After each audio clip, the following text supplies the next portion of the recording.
Bonjour, bienvenue sur Comment fait-on, heureux de vous retrouver pour une nouvelle recette. Aujourd'hui, nous allons réaliser ensemble des îles flottantes. Alors, j'ai déjà fait la vidéo il y a longtemps, donc c'est pour ça que je la refais, je vais la mettre un petit peu au jour. Et vous allez voir, les îles flottantes, c'est quoi? C'est une crème anglaise avec des blancs d'œufs cuits. Vous allez voir, c'est vraiment très simple à faire. Je vous explique ça tout de suite.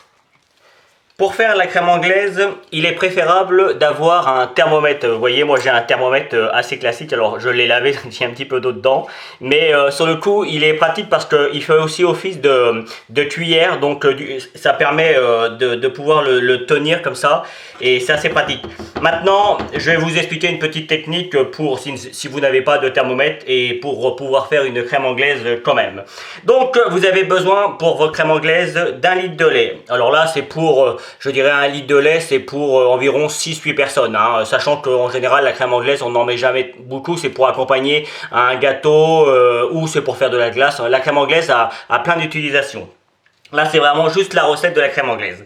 Donc, 1 litre de lait, 8 jaunes d'œufs. Vous pouvez garder également les blancs si vous voulez faire une île flottante. Hop. Et j'ai rajouté 150 g de sucre en poudre. Alors sachez qu'on peut aller jusqu'à 200 g. Moi je trouve que 150 g c'est le bon dosage. C'est ni trop sucré ni pas assez. Donc je trouve que c'est bien. Et une pincée de sel. La pincée de sel c'est facultatif, mais ça apporte une petite touche supplémentaire. Et puis évidemment on va rajouter un petit peu de vanille. Allez, première étape donc, vous faites chauffer votre lait. Alors, je vais rallumer mon thermomètre parce qu'il s'est éteint. Il faut que le lait arrive à 82 degrés. Alors sachez que on peut le faire avec une cuillère pour savoir. Dès que, en fait, il faut éviter d'amener à ébullition. C'est juste ça.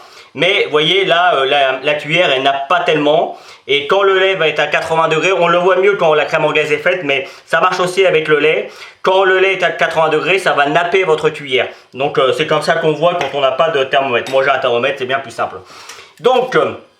pendant ce temps-là, on va prendre, évidemment, vous avez séparé, hein, comme je l'ai dit, les jaunes des blancs. Et quand on fait une crème anglaise, on utilise uniquement les jaunes. Et on va mélanger l'ensemble jusqu'à blanchir. Vous voyez, on mélange, on mélange, on mélange. Alors, on pourrait le faire avec un batteur, hein, mais bon, à la main, ça se fait bien. Et on mélange pendant 2-3 minutes jusqu'à ce que la préparation commence à monter un petit peu et commence à blanchir. Et surtout, on vérifie toujours notre lait.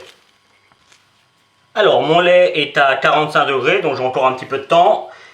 Comme vous pouvez le voir, mes jaunes et mon sucre ont blanchi. Vous voyez, ça a changé de couleur, ça a gonflé un petit peu. Je vais rajouter la vanille. Alors, pourquoi la valeur d'une cuillère à... une bonne cuillère à café. Alors, c'est de l'extrait de vanille. Hein. La vanille, les gousses de vanille, tout ça, c'est complètement inabordable. Donc, on est obligé de se reporter sur l'extrait de vanille. Donc pourquoi je ne la mets pas directement dans le lait? Simplement parce que justement l'extrait de vanille a tendance à faire accrocher le lait, simplement. C'est juste pour ça. Donc là, je vais continuer à mélanger jusqu'à ce que j'arrive à 81-82 degrés. Voilà, mon lait est à 81,5 degrés, donc là c'est très bien. Je vais prendre mon lait comme si on faisait une crème pâtissière et je vais venir verser mon lait sur ma préparation œufs, sucre et sel. On mélange bien. Alors c'est juste que je crains que ma casserole soit un peu petite. Alors je vais quand même remettre ça dedans. Et je vais voir s'il faut que je mette une casserole un peu plus grande ou pas. J'ai peut-être vu un peu juste. Non, ça ira. On commence l'opération. Alors là par contre, il faut mélanger et prendre la température en même temps. Donc à la limite, on peut utiliser la cuillère. Après tout, la cuillère ça marche très bien. C'est assez pratique ça, hein, franchement.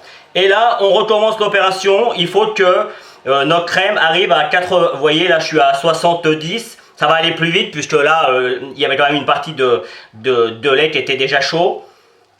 Et vous voyez, si je prends ma cuillère, vous voyez là, on n'a pas complètement. Donc là, on voit que c'est pas cuit correctement. Donc c'est parti. Allez, je montre, je suis à 81, bah là ça descend du coup 77, mais dès qu'on l'enlève, j'étais à 82, presque 82,5. Donc là, on peut arrêter le feu. Hop. En fait, quand on mélange, le but quand on mélange le lait avec les œufs, tout ça, c'est que les œufs ne cuisent pas. C'est la difficulté souvent quand on fait des crèmes anglaises et qu'on les loupe, c'est parce que les œufs ont cuit. Donc justement, on va vérifier ça tout de suite. Je vais prendre une petite passoire. Alors ça c'est facultatif, mais franchement, je vous conseille de le faire. Et c'est parti, on va passer tout ça. Alors ça va vite, hein. Et en fait, alors tiens, juste pour vous montrer. Ah bah, c'est encore en route. Pour vous montrer, regardez, vous voyez, là la cuillère elle est complètement nappée. On voit bien que là ça nappe. Et donc là du coup la crème anglaise est cuite. Faut pas dépasser 83-84 degrés, hein. C'est vraiment le... Moi en général je vais jusqu'à 82,5, 83, mais c'est vraiment le gros maximum. Et voilà. Et comme vous pouvez le voir, il n'y a rien accroché. Allez, j'ai gardé un petit peu de crème anglaise. Donc maintenant, pour faire l'huile flottante, rien de compliqué. J'ai prélevé un tout petit peu de blanc. Si vous faites 1 litre de crème anglaise, vous n'avez pas besoin des 8 blancs, ça va faire vraiment trop. Moi j'en ai pris 4 déjà, quand vous en avez 4-5. C'est déjà très bien, ça monte quand même pas mal. Et puis il ne faut pas non plus faire des nuages trop gros. Parce qu'en fait, c'est quoi qu'on va faire? C'est juste qu'on va monter les blancs et puis on va les cuire après. Moi je vais les découper, vous allez voir. Et ça va faire comme des petits nuages que l'on va venir déposer sur la crème anglaise et ce sera terminé. Donc je rajoute pour cela, pour monter mes blancs, un petit peu de sel. Ça va permettre au blanc de se tenir un petit peu. Et puis c'est parti pour 3-4 minutes à battre avec le fouet. Vous le voyez, hein, quand c'est prêt, les blancs sont complètement fermes, donc c'est facile à voir.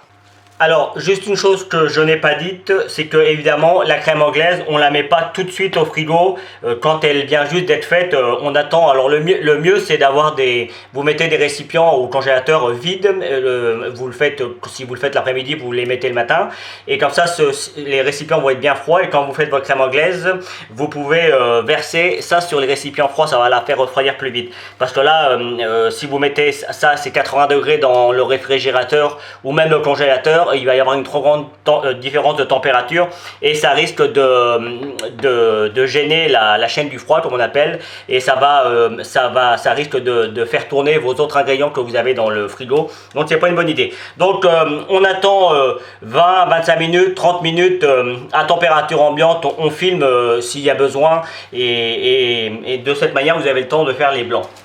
Alors pas tellement plus parce que la crème anglaise, vous avez vu, les œufs sont pas trop cuits, donc on fait attention quand même, mais il y a des impératifs parfois qu'on peut pas faire autrement. Donc là, mes blancs sont maintenant j'allais dire cuits, ils sont pas cuits encore, ils sont maintenant montés et vous voyez, je vais leur donner une petite forme. Alors évidemment, on s'adapte en fonction du récipient. Vous voyez, c'est un petit bol, donc je vais faire des petites parts et vous voyez. Là, j'en ai fait que 4, hein. Vous voyez tout ce qu'il y a. C'est pour ça que ça sert à rien de tous les faire. Et encore une fois, on peut faire de la meringue avec les blancs, on peut faire plein de choses. Donc, vous les mettez au congélateur, ça se garde bien au congélateur et vous les sortez comme vous en avez besoin.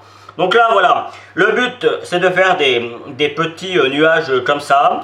Je ne sais pas si vous entendez, mais j'ai préchauffé mon four à 115 degrés. En fait, là, le but, ça va être de pré-cuire le dessus. Il faut que le dessus, il y ait une petite couche qui se forme et qu'à l'intérieur, ce soit très moelleux. Donc, il n'y a pas besoin d'une cuisson très longue ni très forte. Donc, 115 degrés, c'est très bien. Et la cuisson dure environ 20 minutes. Donc, moi, je vais en faire une dizaine. Et puis, je vais mettre tout ça au four. J'essaie de faire au plus court, mais il faut quand même une précision. Il faut savoir que les blancs, il y a plusieurs moyens de les cuire. On peut les cuire également dans de l'eau chaude. Vous faites chauffer de l'eau et vous mettez vos blancs et vous les tournez pendant 2-3 minutes de chaque côté et vous les sortez, vous les égouttez. Ça marchera aussi. On peut également mettre tous les blancs dans un plat rectangulaire, un plat en verre par exemple. Et puis vous mettez pareil à 115 degrés pendant 20 minutes et quand vous les sortez, vous pouvez les couper des petits carrés ou des petits ronds suivant ce que vous avez envie de faire. Donc moi je trouve que cette manière c'est la plus simple pour moi. Voilà, ça fait pas trop de vaisselle ni rien et puis en plus c'est joli, mais il n'y a pas que cette manière. Et voilà, tout est prêt. Donc regardez, je vais juste vous en découper un. Allez, on va prendre un peu. Vous voyez, on a une croûte qui se tient très bien. Et puis si on va à l'intérieur, c'est presque pas cuit. Donc ça va super bien se découper et ça va super bien se mélanger avec votre crème. Juste, j'ai fait un petit peu de caramel parce qu'en général ça va bien ensemble. Donc le caramel c'est juste du sucre avec un petit peu d'eau et puis vous faites chauffer l'ensemble. Si vous n'avez pas envie de faire du caramel, vous l'achetez dans le commerce. Ce sera moins bon, hein, je vous le dis tout de suite, mais bon, ça marchera. Et puis, alors, moi je vous conseille de vraiment faire tout ça au dernier moment. Vous pouvez tout préparer à l'avance, mais le montage au dernier moment. Donc, hop, vous voyez, on va faire nos petites îles. Et voilà, il suffit juste de venir déposer. Alors, suivant le nombre de personnes que vous avez, mais vous pouvez le faire en individuel. Hein. Vous voyez, ça tient super bien. Voilà, là il y en a assez. Et puis simplement, en petite couche finale, je vais juste venir mettre un tout petit peu de caramel. Alors c'est facultatif hein, le caramel, mais déjà c'est plus joli je trouve. Et puis voilà. Après il n'en faut pas beaucoup, hein, vous voyez. Voilà, hop, et voilà.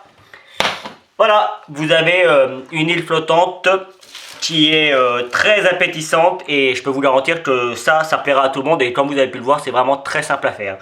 J'espère que cette nouvelle recette vous plaira, j'ai pris comme toujours beaucoup de plaisir à la réaliser. Vous avez l'habitude maintenant, tous les éléments de mes réseaux sociaux se trouvent sur la description. Donc allez-y, faites-y un petit tour. Vous trouverez tout ce que vous avez besoin. Et si vous continuez un petit peu plus longtemps, vous allez avoir le lien qui va vous permettre de vous abonner à ma chaîne YouTube. N'oubliez pas la petite cloche pour recevoir les notifications. En règle générale, je poste mes vidéos le lundi et le jeudi, le matin. Donc j'ai pas vraiment d'heure, mais c'est entre 8 et 10 heures. Donc voilà, si vous voulez avoir toutes mes recettes, il suffit de cliquer sur la petite cloche. Et puis vous allez avoir également le lien de mon site internet www.commentfaiton.com où vous pouvez retrouver une grande partie de mes recettes, qu'elles soient sucrées, salées, même de la viennoiserie, du pain. Il y a vraiment de tout. Vous pouvez faire des repas pour des semaines entières avec tout ce que je vous propose. Donc n'hésitez pas. Et puis je vous donne deux autres recettes tout aussi simples à faire que celle-ci. Allez, à bientôt sur Comment Fait-on. Merci pour votre fidélité. Salut! Vous pouvez vous abonner maintenant à ma chaîne YouTube, c'est ici. N'oubliez pas la petite cloche pour les notifications. Vous avez également le lien qui va vous amener sur mon site www.commentfaiton.com où vous retrouverez l'ensemble de mes recettes. Et je vous donne deux autres recettes ici qui vous seront très utiles. A bientôt sur Comment Fait-on.